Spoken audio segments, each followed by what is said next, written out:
Scotty, where are you today? Boys, I'm actually at a hotel in Paddington in London. We took the kids up. We did Winter Wonderland in Hyde Park last night with the kids. So we thought we'd come up to London for a few days, which is nice. Just leading into Christmas, we haven't been able to do too much Christmas stuff. It's been a bit hard because I've been so busy with uni and obviously with work, commuting to London. It's the second day. Oh, I've got Evie here with me now downstairs. So we're in Paddington, and I'm just looking out through these beautiful big glass windows, but equally it is pouring down rain. Oh Yeah, man. to be fair, it was nice last night. That's why we went to Winter Wonderland last night, and it's the first time I've been to anything like that. Like picture Moomba on steroids times a million, and that's what it was.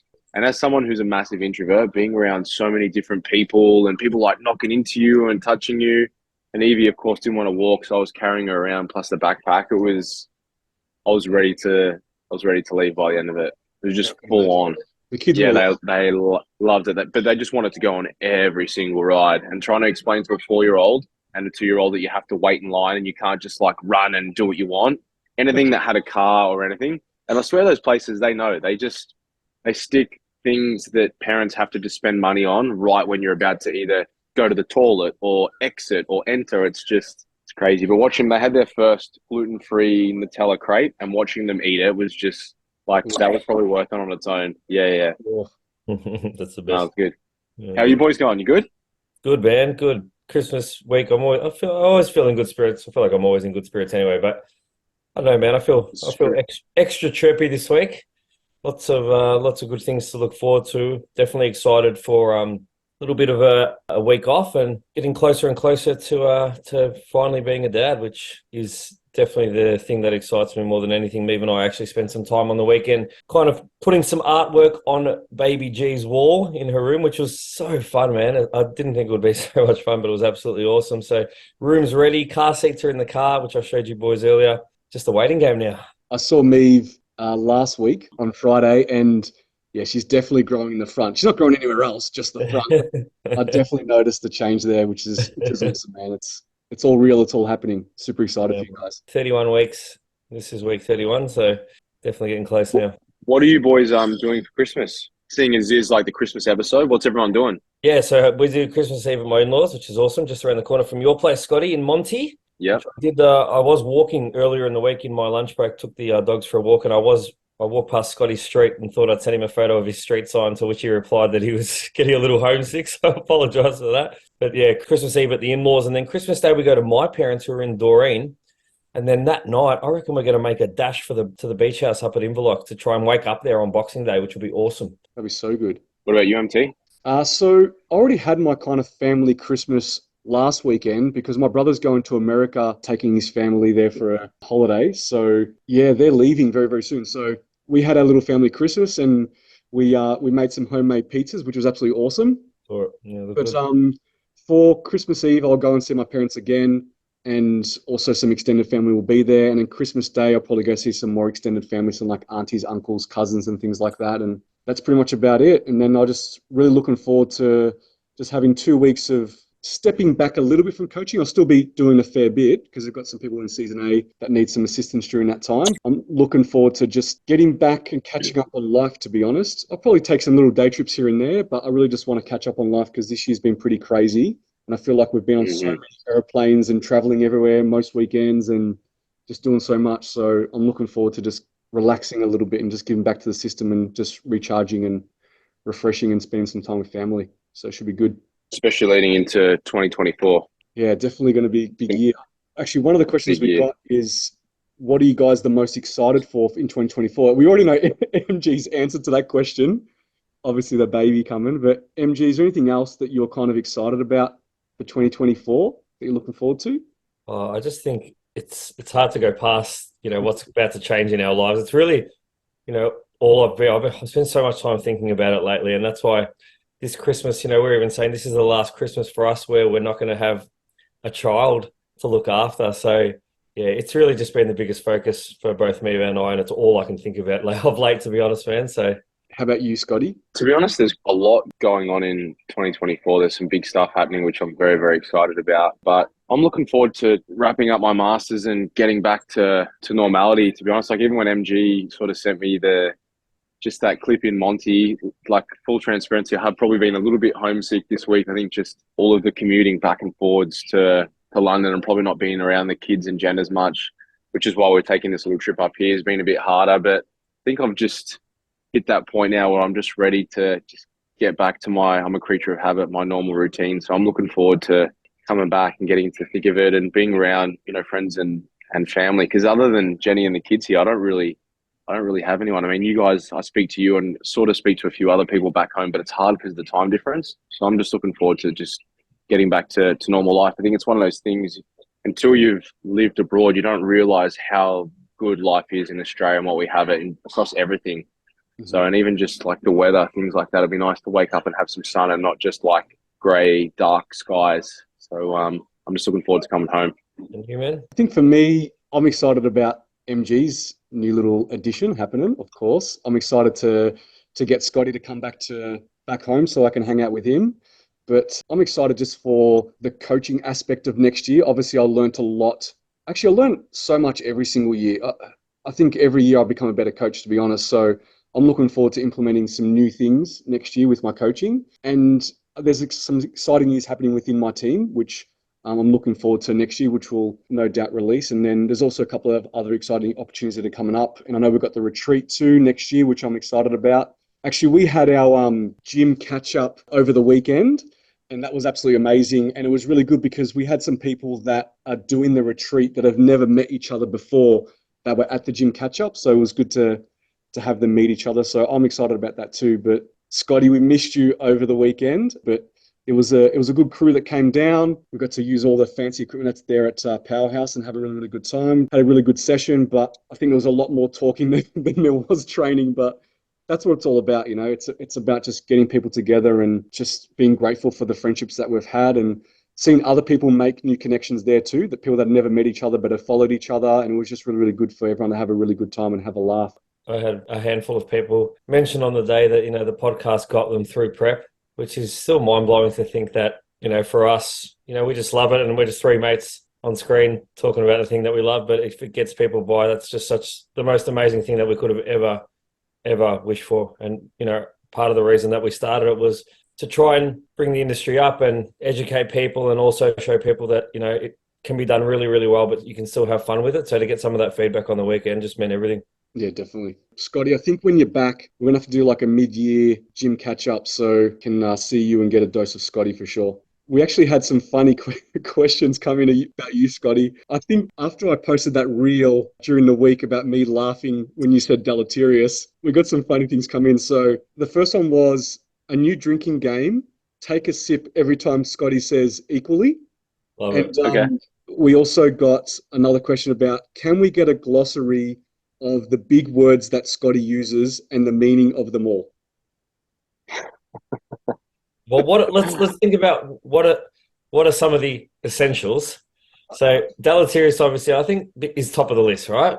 I think though that word just probably got a Perturbations? little bit more perturbations. Yeah. Deleterious probably got some traction because remember when the Adelaide show where we gave you a dare to see if you could actually get it in when you were doing the announcement. I was emceeing the show and you challenged me. And we're phenomenal, might I add. Yeah, and you did. But there was another word. I was trying to think of that the other day. What was it? It was deleterious and there was something else that you managed to get in there as well. It was a slang Italian word that we use between the boys that probably shouldn't be said on the podcast, but he got it in there. That's right. We were talking about it on that 4 a.m. walk when we went for that walk. I remember exactly what it was now. But yeah, maybe probably can't repeat that here. But you did get it in, to be fair. So deleterious, perturbations. What other ones? There's a handful. Let's. I think with Scotty, and I don't think you realize that you do it because you're just on a different intellectual level than all of us. But just simple things like using the word lipolysis, and people aren't really going to be knowing what that specifically means, or protein synthesis. For us, we get it, but for like a newbie, they'll be like, lipolysis? What? I've got to Google that word. So what does lipolysis mean, Scotty? Lipolysis refers to oxidizing free fats.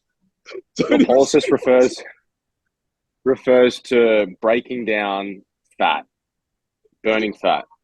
Okay, burning fat. To really simplify it. What does oxidization mean? So to oxidize something, to break it down. or to liberate. I love the AIDS operating at this level. This is so good. I feel so dumb. No, not But at what all. about You're not. what about we know I probably this- just sound like an idiot. I feel like this is one that gets used often. What about for the people partitioning? Partitioning is in like moving or transporting. So just think about like shuttling. So if you're saying like in order to be able to partition carbohydrate, just think about a carbohydrate, like a little person getting in a little car and then driving to the destination. And that's what we talk about, like getting a substrate into the bloodstream. Same thing if you're trying to get, protein or amino acids into the blood, a little protein molecule getting inside the car and then just driving on its way to the destination, getting across the membrane into the muscle, and then building another block. And that's muscle protein synthesis. Even when you're trying to explain things in a simple term, you use other complex terms to explain that simple term. That's so good. But seriously, now anyone that listens and hears the term partitioning, they're going to think about whatever the particular substrate or whatever we're talking about is getting inside a little car and just heading on down to the destination. What's the substrate though? Well, it could be anything. Could be carbohydrate, could be protein, could be fat. Substrate is just we're referring to a term. Think macronutrients. Yeah. Yeah. He's about to go. He's about to go. No, he was trying to give me another opportunity, and I chose not to take it. So I just Yeah, thought no, I'm just you going were good. You were good that time. I returned serve straight across. You really dumbed it down. That's a good game. I love Scotty. Yeah, maybe if someone's having a few drinks, they could try or listen to a podcast episode, and then anytime someone says deleterious or anything of that nature, they just have to have a drink. I love it. But seeing as we don't really drink, we just maybe have a sip of a protein shake or something of that nature. We're a little bit on the different side. Well, I meant to ask you, MT. I mean, do you drink or not? Jen actually asked me the other day. I said, I don't think so, but maybe sometimes socially. I only drink if I'm away on a holiday and there's other people that are there socially drinking, then I'll partake. But it's not any heavy drinking, but that's about it. Like I don't drink when I'm out for dinner, having food. I wouldn't drink if I went out to a nightclub or to a bar. Yeah. Mm-hmm. I love that one of the examples that you gave was going out to a nightclub or a bar. When have we done that recently? I don't do that anymore. That's what I mean. I've got to say, but man, the episode that we did on what happens when you ingest alcohol, I got a lot of really great feedback to the point that, we had our Christmas party last week for my gym, and we had a really big gathering, and I asked some of the team, "Are you having a drink?" And a lot of them are like, "No." After Scotty's episode, all I can think about is what's going on internally the minute that alcohol hits my bloodstream. Yeah, and that was not to try and hating on anyone that wants to have a drink. There's nothing wrong with it. It's just the way that it's for information unfolds. Yeah, for sure. And equally, I think for a lot of just people, even if they're not athletes, just everyday people, perhaps just having that understanding, pertaining to alcohol consumption and how it works within the body plays, a pretty important part in terms of if someone goes out and maybe ends the night in a ridiculous surplus or is a little bit more mindful of what's going on with what they're consuming. And it makes sense logically when you think about it. So while we're on that topic, obviously a lot of us had to give people advice going into the next week, into Christmas and things like that. Mm-hmm. I think most of us, we either have people that are in two camps. They're in comp prep or they're in the off season. They're not in a fat loss phase. So MG, what was some of the advice that you gave to people that were in comp prep and the people that were in the off season? Yeah, so for the members of my team at the moment that I've got in prep, a lot of what the advice that I gave out for this week comes back to the planning that took place, months ago, right? So for some of those people who are potentially 3 months into prep, between 12 and 15 weeks, we had always planned for a little bit of a relaxation of their current nutrition system for Christmas Day. And for everyone in my team doing season 8, it was for Christmas Day only. So basically, I put some parameters around a little bit of additional cardio for pretty much all the athletes I have for season 8. None of them are doing any specific cardio at the moment. So the inclusion of 1 or 2 cardio sessions on either Christmas Eve and Boxing Day for somewhere between 30 and 60 minutes, depends on the athlete. So a specific target heart rate or a calorie burn for an amount of time. And then their macronutrients or their total calories went up substantially for Christmas Day to allow them to have a little bit of flexibility. And then you might say to me, okay, well, let's say that I'm eating 200 grams of carb and I'm prepping, and then you say to me it's 400 grams of carb, but I'm going to family's house. I didn't cook that food. How does that work?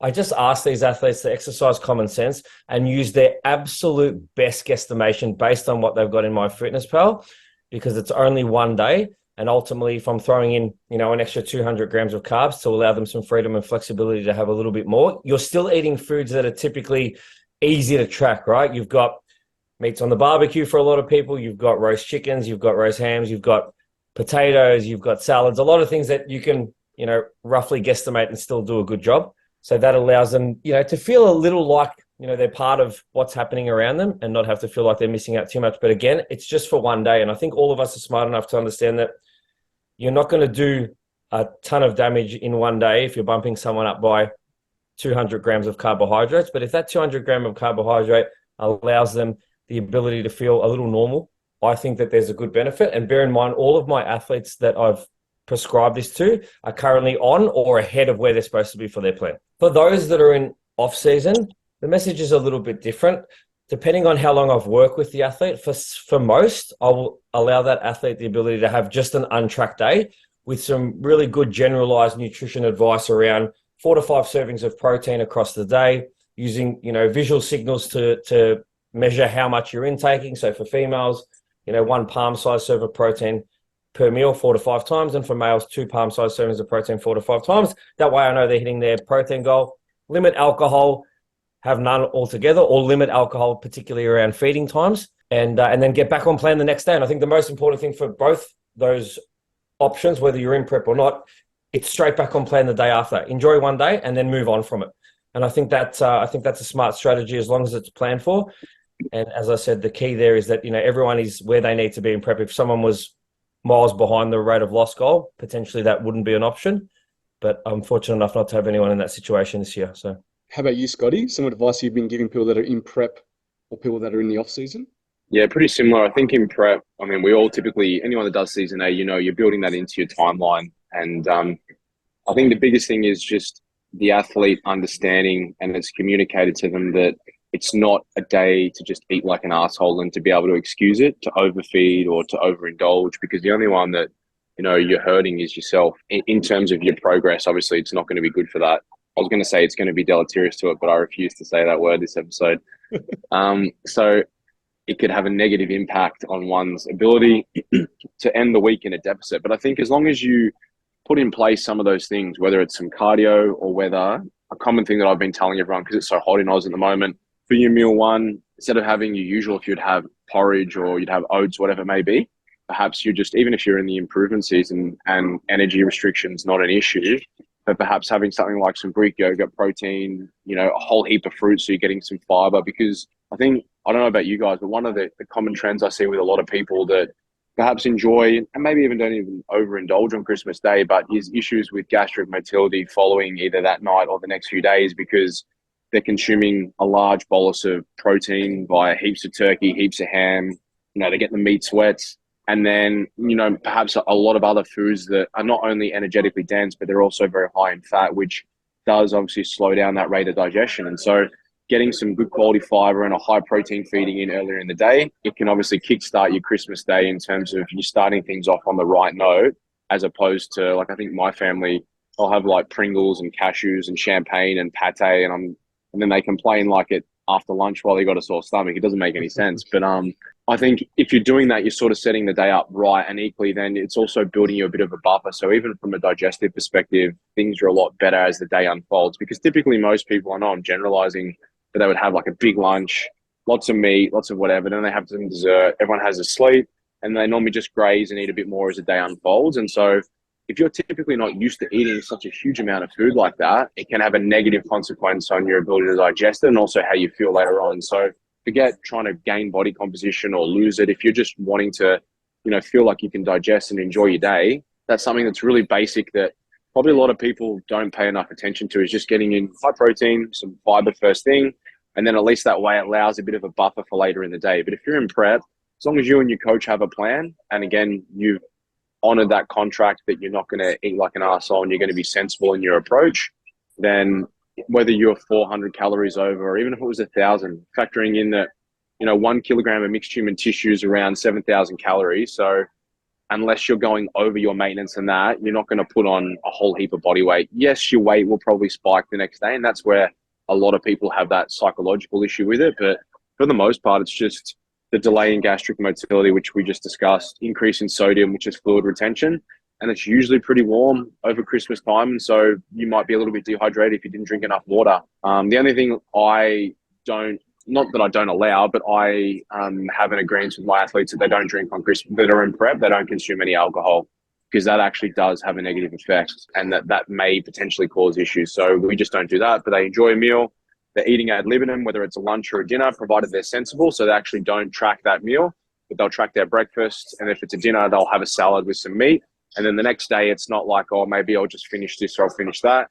You just straight back to it, because it was just a day to celebrate with friends and family. It wasn't an excuse to have an overfeed and be silly. Awesome. What about you, MT? Yeah, what's funny is I actually had this conversation with someone in the gym today, and they listened to the podcast too, and they said, what advice did you give the clients, the ones that are obviously in prep over the Christmas period? And I said, the advice is really no different to any other social occasion that they encounter throughout the whole year, whether they were in off-season, whether they were in prep. And I think people put a little bit too much emphasis on you got to navigate Christmas like it's a big deal. And they actually create a bit of anxiety, because even she had a bit of anxiety on how she should navigate Christmas. And this is someone that's in the off season. And I said, it's no different to any other social event. People that are in prep now are going to navigate Christmas. Then there'll be a birthday. Then there'll be a wedding. There's always going to be social events I have to navigate. Christmas is no different. And same with everyone in the off season at the moment. They've been having social events 50 times throughout this whole year, where they've probably gone away on holidays. They've probably had their birthdays. They've probably had weddings. They've probably had other parties they need to go to. Treat Christmas like you treated all those other ones. You survived those and there was no damage done. Treat Christmas exactly the same. So the advice that I gave the people in the off season was treat Christmas like every other social event that you've had throughout the whole year. It should be no different. And for the ones that are in comp prep, I said the exact same thing. And I did ask the question, do you want it to be untracked? Do you want it to be flexible? And every single one of them said, I'm tracking it. It's a no-brainer. Like, of course, I'm going to bring my meal prep and I'm going to treat it like any other social event. There was only one person in the team that said they were nervous, and that's because they were a first-timer and they come from a big Italian family, and food is a big focal point of that day. And they were nervous about what other people were going to say, not how they were going to tackle it. They would have said, I'm just going to bring my meal prep, no problem.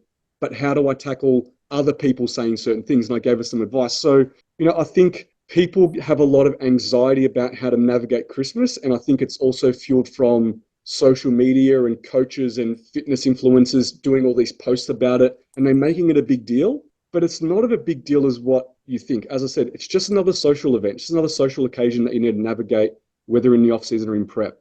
And it's funny, we spoke about a post that came up by a really popular coach who's also a pro athlete, so they're way more amazing than I am. And they did this post about, if your coach doesn't let you intuitive eating on Christmas, then they're a bad coach. They should have set you up for success, and your metabolism should be in the best position that you should be able to eat intuitively on that day and for it not to be detrimental at all.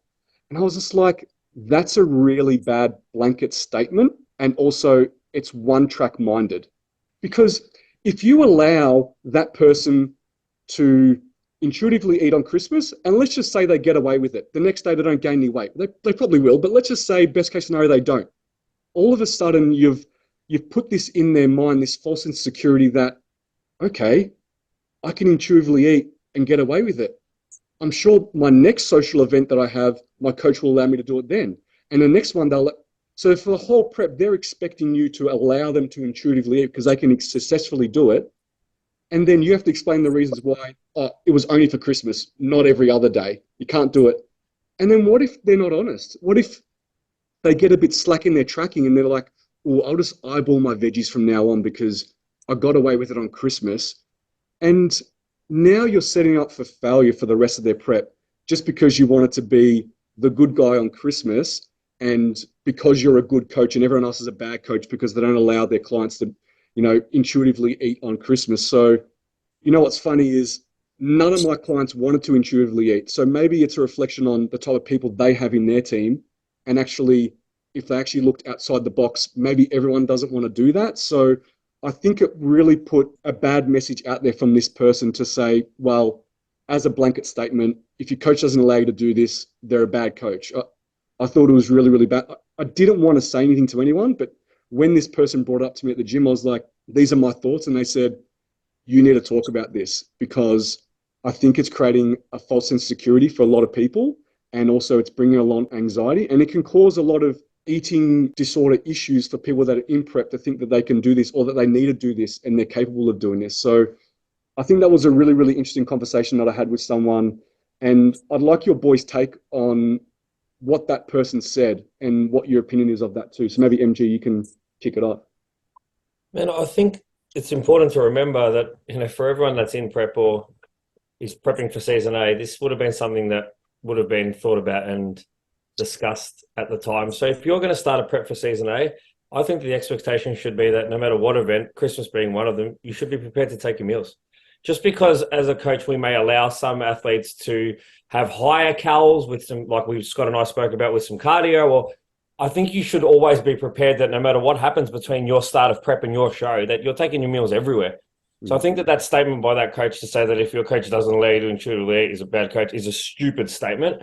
I think it's absolutely ridiculous. And one of the things Scott talks about all the time is every athlete's journey is individualized. What works for one person may not work for the other. So a blanket statement like that may be the worst thing for an athlete in prep, as MT has said, because that might just send them down a rabbit hole that you don't want them to go down. And while you were mentioning that, my first thought process, which you did touch on, was what if all of a sudden they realize that it worked once and the cycle just becomes that I'll just do it and not tell anyone. Mm-hmm. And that's a dangerous place to go as well. So to think that, everyone should eat a certain way on a certain day is just dumb, stupid thing to say. Scotty? Yeah, I agree. I think context with anything is very, very important. So I don't think with anything it's as clear and concise as that sort of blanket statement, because not everyone's going to have the same nutritional literacy equally. If it was me or one of you guys and we decided that we were going to intuitively eat on Christmas Day, even though if I was in prep, I wouldn't. That's just the way that I am. And I know you boys would be the same. I would be pretty confident that we'd be able to get away unscathed. But equally, if I had a first timer, it's a completely different story. And then what happens if they do eat and then all of a sudden it leads to overindulging, which then leads to a binge, which can then lead to disordered eating. And that's why a lot of people have so much, I guess, duress coming out of the contest prep season, not perhaps respecting the recovery phase enough and knowing what they're installed for. So when coaches just say, okay, here's your recovery macros, or you've got 400 carb, 50 fat, 150 protein, there you go, as opposed to giving them an example of what does that actually look like on paper from a structure perspective. At least that's something that I normally will give my athletes that. And then as I'm making increases as a way of giving the reins back over gradually as intakes will titrate up. So you might add an extra, we're going up by 40 grams of carbohydrate this week. You're going to add that in and want you to let me know where you think you should put it, where you're getting more hungry, yada, yada, yada. Send me recommendations. I'll have a look and then we can discuss it and then we'll go from there. And then they get to a point where by the end of it, you've given them the foundations and they're just feeding in around it. And I think it could be just that on Christmas. So I think asking, with your athlete, is it a dinner meal? Is it a lunch meal? Whatever it may be, and working with them. But if you just say that you can just intuitively eat, I think that's kind of naive. And then expecting that the outcome isn't going to be, negative, because more often than not, it probably is. Yeah. When in reality, you could have just given them some more direction, because I just don't think you can go from being so heavily quantitative amongst so many different pieces from when you train to what you eat, and then just expect that you can just throw it all out the window for one day and everything just goes great. I think it's a little naive. Okay, we'll jump on to the next one, boys. So thoughts on coaches doing drastic cuts and a lot of cardio when prep first starts. Is there an advantage to doing this? So, big drastic cuts in calories right at the start of prep, adding in a lot of cardio right at the start of prep.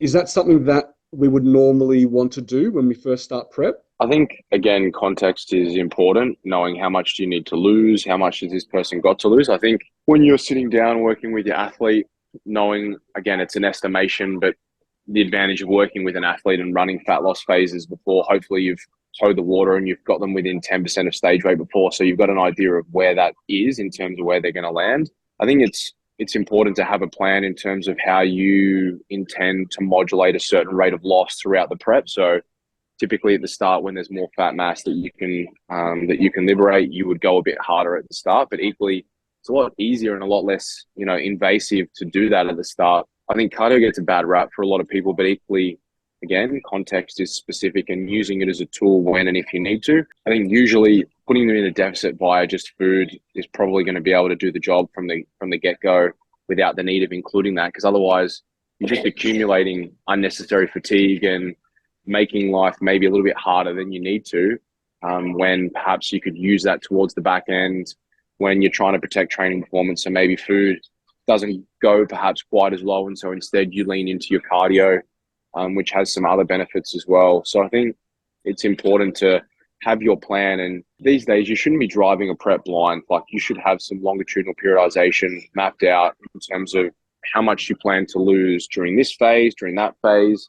And equally, that will determine how things go, and you auto-regulate, or at least I do, you auto-regulate on the fly. So you'll have, okay, during this first phase, in order for us to trigger this diet break that we're planning on having, this is where we need to be at. This is our checkpoint. If we don't meet that checkpoint, then unfortunately that means that the diet break doesn't happen, because the diet break wasn't there to just give you some psychological relief and make life easier. It was there to give back to the system, because we're in a position where we can. Now, some athletes will meet it, others won't. I've got one of my guys who is well and truly ahead of where he needs to be. And so we originally had a 5-day diet break plan, which turned into a 10-day diet break, because we were able to just hold territory and equally collecting some good data of where maintenance is. Equally, I've got some athletes that we potentially had to dig a little bit harder during certain phases because we didn't perhaps meet where we thought we would be at this certain point. So to make up ground, that's what you have to do. So I think, do you need to have it in at the start? Probably not. It's rare that I probably would have that, unless you had someone that perhaps just was very, very sedentary and perhaps wasn't able to meet the rate of loss targets that you need. And equally, they're people that, in the improvement season, they're not typically eating heaps and heaps of food, and maybe they're even doing a little bit of cardio in the improvement season as well. So I think it just depends. It's always going to be bespoke to the individual and where they're at, and obviously what their week looks like from a training and from an energy intake perspective. Yeah, one thing that people need to understand is that when you're going from off-season then into comp prep, that's probably going to be the biggest calorie adjustment there, because you're in a surplus.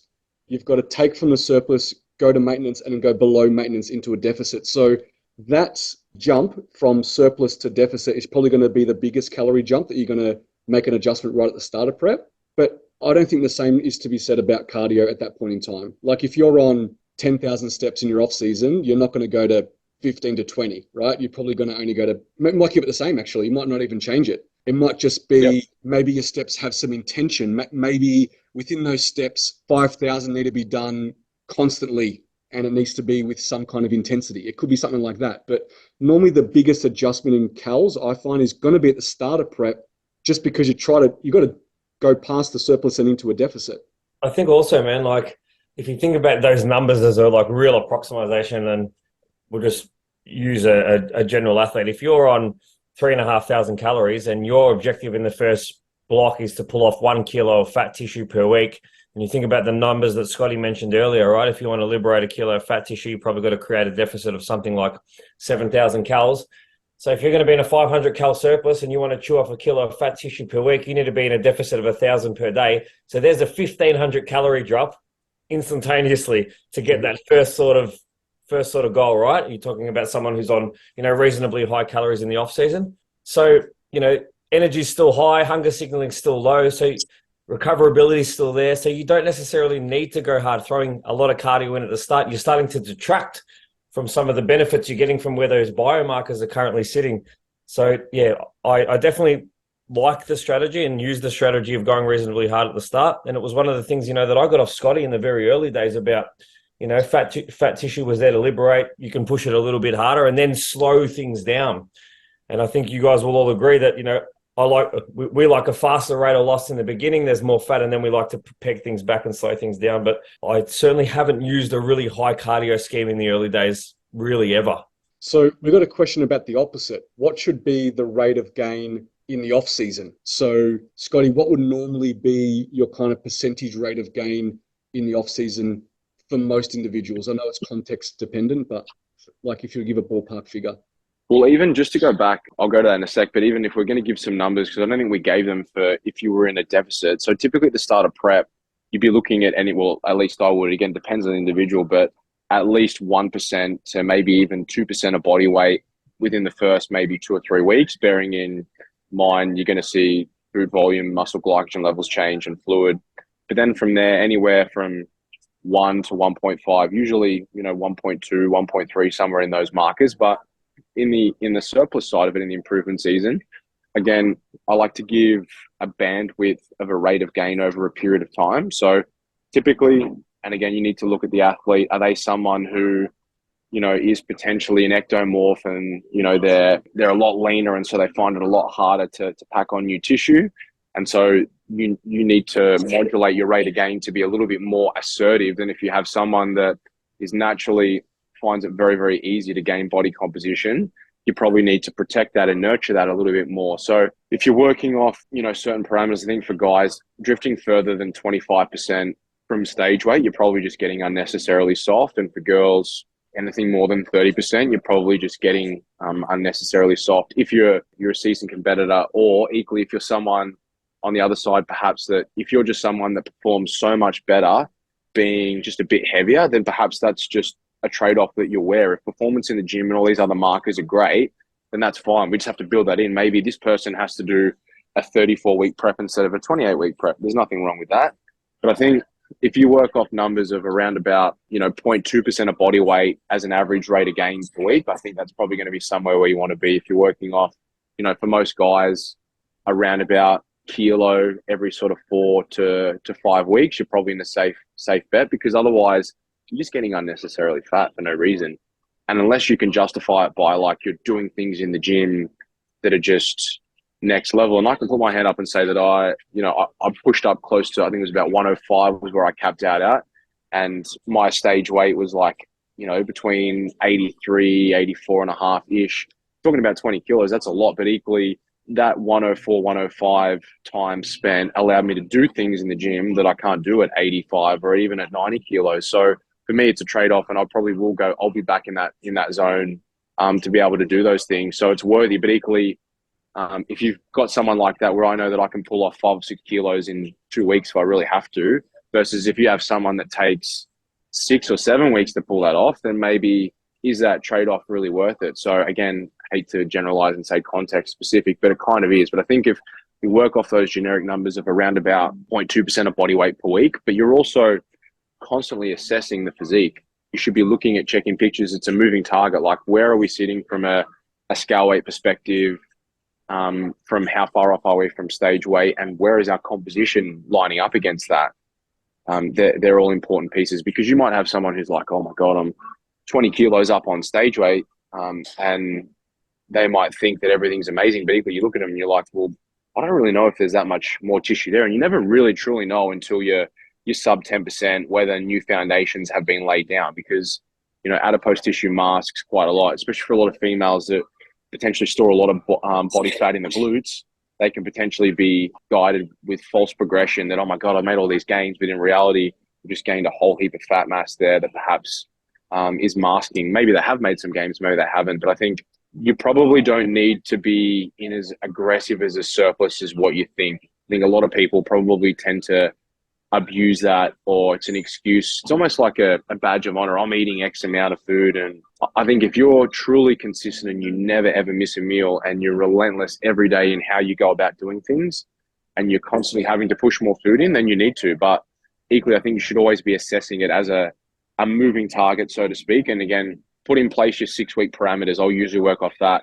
This is our rate of gain that we want to try and meet. But again, if you've got someone, I've got a competitor up in Queensland, and her rate of gain over the last 6 weeks has been like maybe 250 grams, not even. And our projected rate of gain was closer to a kilo. But equally, the things she's doing in the gym are leveling up. Her progression is very, very linear. She's eating heaps of food. For me to push in more food's not really going to make any difference in terms of her performance, other than maybe make her more uncomfortable. If everything in the gym is going up, then I think you need to probably look at it, logically, and think that, okay, well, there probably is new contractile tissue being laid down there. So just because we're not seeing huge gains on the scale, maybe it just means that it's honest natty gains and we're just not gaining a whole heap of body fat. And honestly, that's probably what it is. Well said. Yeah. You covered some really good points there. One was obviously gaining fat in certain areas, especially for females, can mask gains you think you have that you don't. Another one is not having to always think you need to be gaining weight all the time. And we've done it with myself, Scotty, is that I'm in a position where my weight's up there. It's pretty comfortable. I'm pretty comfortable. My calories are pretty good, but I'm getting stronger in the gym and I'm progressing.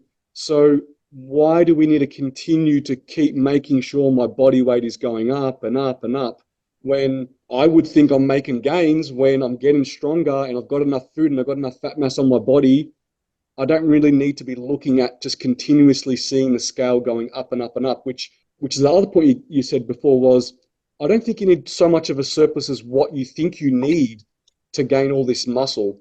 Because sometimes if your surplus is too extreme, then you're probably going to be gaining a little bit more fat than what you need to. Yeah, and it's a trade-off, right? We're managing gaining new tissue, being in a surplus versus managing body composition. And to you, like you said, you as an example, we pull the trigger and I run gain-gaining phases all the time. I think when you get to that point where you're perhaps at that ceiling of anything further, we're probably getting unnecessarily soft. We know the performance is good. There's no, obviously, issues around hunger signaling and food focus. And if you can get your meals in and you're not having to almost vomit after every feeding, then obviously you're in a good space from there. And as long as we're seeing things in the gym trend linearly and we're feeling good and your pumps are great and you're ticking off all of those markers, then I think we've got pretty good grounds to be able to say that we're making gains. We're just perhaps not seeing huge leaps and bounds on the scale. And equally, don't think just because you might have a week where you have a reduction by 100 grams that, oh my God, I've got to push my food up. It doesn't work like that. If energy availability is good and if training performance is also good and you've got more than sufficient fat mass on you to support or facilitate that, and again, you're taking your sets, to where they need to go to switch on that, those anabolic signaling pathways and obviously maximize that, then you're going to be making gains. And I think if you decide to just chase a scale weight number, you're probably going to end up losing time throughout your improvement season that you're having to waste time running tidy up phases or elongating a mini cut because you just got unnecessarily fat for no reason when you didn't probably have to. You could have probably pulled the trigger early and just said, let's just gain from here. I feel good on that. 3,400 calories is a good amount of food. My training's good. My digestion's good. And then you'll go from there. And usually you'll probably find that the athlete will feel better. And like, if we use you as an example, MT, you're constantly checking in on the physique and the aesthetics, every 4 to 6 weeks, you can see that there's a change in the look. And then every now and then you do need to run a tidy up phase, not just to give yourself more runway to gain, but also to, I use the analogy, take a peek underneath the hood and see where has new tissue been laid down. And also, maybe once a year you do push down to around about 12% of stage weight and see where you lie and where new tissue's been laid, and perhaps maybe has that estimated stage weight, maybe it's moved. Originally it was 78 kilos on the nose. Now it's probably more looking like maybe 79 or maybe even 80. That is how you approach it. And I think there's something to be said for just anecdote and time spent in the trenches. And equally as a coach, you're never going to have a blueprint for that straight off the bat. It takes time. Like the more you work with an athlete, once you prep them once, a second time, a third time, it becomes a lot easier. But equally, again, it's a moving target. It changes. Like what your stage weight is the first time you compete may be different to the second, to the third, to the fourth, or equally, it may be exactly the same, but the conditioning can be very, very, very different at the exact same weight. Yep, definitely. Anything you want to add to that, MG? No, I always just say, so many people are just so addicted to seeing that number go up. And I think if the scale was the only thing that was the determining factor in whether you were growing muscle or not, we wouldn't bother tracking anything else. Mm-hmm. Everything else is so important. The scale is just one metric. So everyone just needs to remember it is only one piece of data. And there's so many other pieces to the puzzle that are important, and not to get so caught up in that number always continually going up and up and up. Yep. That was good. I think we might wrap it up there, boys. The last potty for the year. It's been a massive year for all of us, especially for the potty too. Like, the amount of support and love that we've gotten has been absolutely amazing, and we appreciate every single one of you. All the questions you've been asking every single week. Hopefully we've been able to answer them to the best of our abilities. We appreciate them. We appreciate you. We appreciate all the kind words that we get, all the DMs that we get, all the hellos and the hugs that we get at shows. We absolutely love it, and it means so much to us. I can't believe that this simple little podcast of us three boys just sitting there and really just talking about things that we love has grown into something that has been really, really meaningful for a lot of people out there, and has helped a lot of people. So that's exactly what we wanted. That's exactly what we wanted to get out of this podcast, and that's what we're going to continue to do through till 2024 and beyond. So we appreciate all your support, all your love. We wish every single one of you a Merry Christmas and a happy and safe New Year. And we will see you in the new year. Thanks. And big thanks to Trimboli. These podcasts wouldn't get up on screen if it wasn't for man. week doing the back end stuff, which is, time consuming and frustrating. And I hate tech so much. So without you, man, this absolutely wouldn't happen. We appreciate you so much. So thank you. We do, bro. Yeah, it definitely wouldn't happen. Thanks, boys. Say goodbye, Evie. Bye, Evie. Bye, Bye, Evie. guys. Bye. I love you. She's done. She's like, I'm watching my show. See you, boys. Yeah. See you, boys. See you, boys. Have a good one.